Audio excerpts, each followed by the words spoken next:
Barcelona, a city known for its modernity and prosperity. The Catalonian capital won a prize for being the most innovative city in Europe because of their Barcelona as a People City project. Public services like an open data Wi-Fi network and sustainable urban growth were planned to increase the quality of life for every citizen, which made the city rank among the top of Europe when it comes to livability. Who is living in Barcelona shouldn't have anything to complain about, you will think. The demolishment of one building, however, caused the reaction of thousands of people taking to the streets and voiced their discontent about the direction the city is taking. Thousands of buildings in the city remain empty, and the price of rent keeps on rising. This is the story of the squatters movement in Barcelona. Right-wing government in Catalonia, and for they we are a problem because we are not under control of the administration. We do it ourselves. This is a space for the neighborhood, to the neighborhood, and manage it for the neighborhood. There's no control. They can control what's going on here, and they can understand this.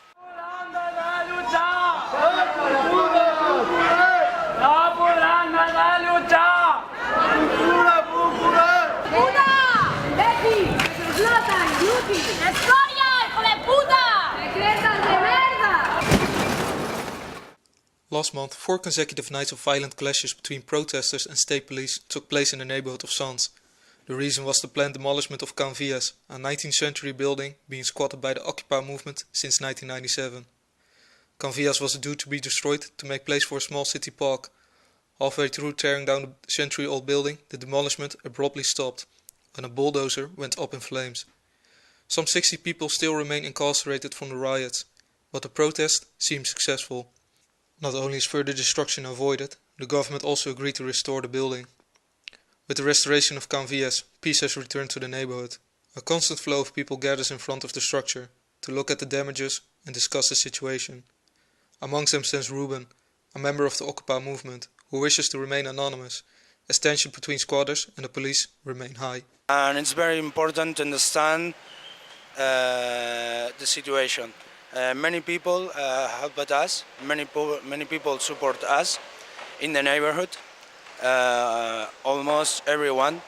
The reason is that people it's discovering that the politicians always are lying.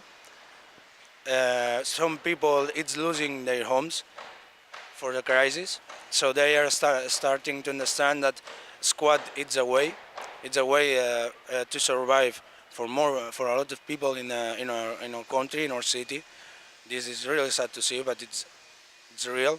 So many people supporting us from other neighborhoods, other cities, from other towns, and this was incredible. No estoy de acuerdo que hace 17 años que han hecho algunas cositas para el barrio muy buenas, pero los han avisado de golpe, que tienen que irse sí porque no pagan ni luz, ni agua, nada, ¿no?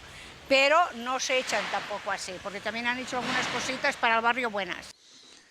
To find out how important Can Vies is to the neighborhood, we spoke with Lawrence from Centro Social de Sants.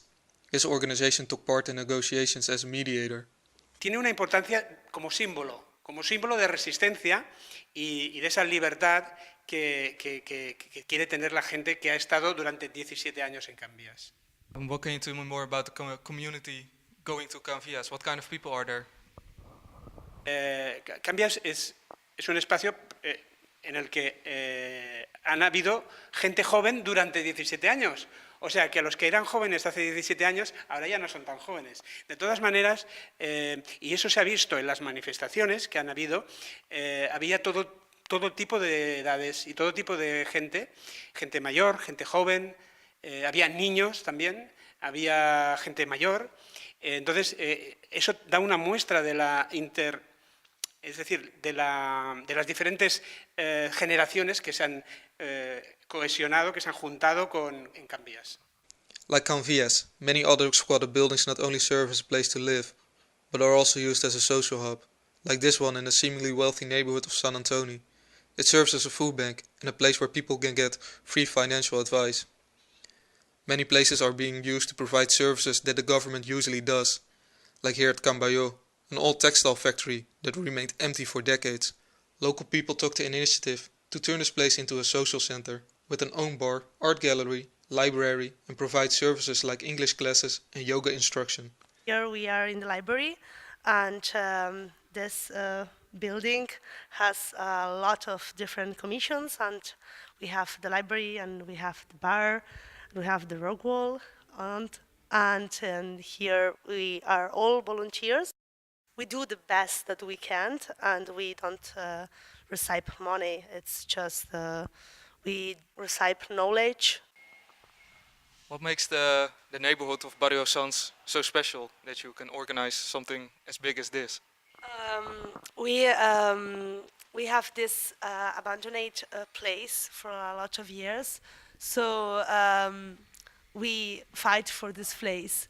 It's just it's wrong that you have this big place abandoned without nothing, and you can't do nothing, because if the town hall, they want to do a lot of things, but they need a lot of money that now in our country and our world we don't have. So, and we organize ourselves, and we make this. And I think it's difficult, because we don't have a boss, and we take the decisions, all of us. But I think it's better. Do you think a project like this would be possible in other neighborhoods of Barcelona? Yes, I think it's possible. It's just that sometimes you need an example, and I think Cambayo is an example.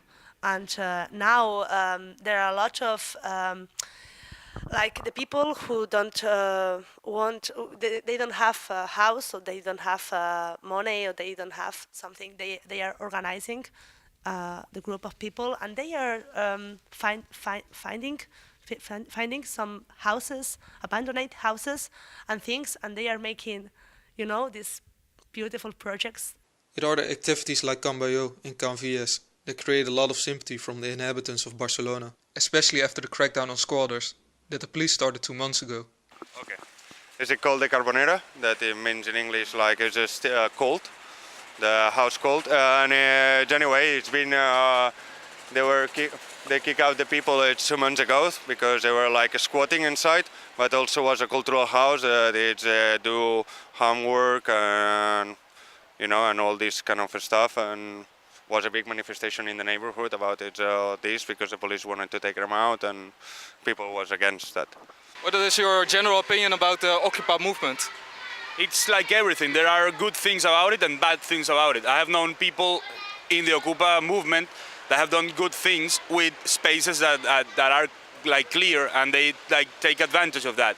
But I have also known people taking advantage of the Occupy places just to live for free in somewhere when they could be doing another thing and not spending money in rent, when even they have works in they've been working in other places. So that side of it I don't really like. I think they're taking advantage of the goodwill of the real Occupy movement. They weren't just living there. They were doing like cultural stuff, and they had like a gallery in there. And that's the good side of it, not just the free living place, but the cultural stuff. Tú tienes amigos de Ocupa. ¿Qué crees sobre el movimiento? Pues conozco gente que se ocupa, y la verdad es que me parece bien, porque cada vez los precios están más altos, al menos en Barcelona.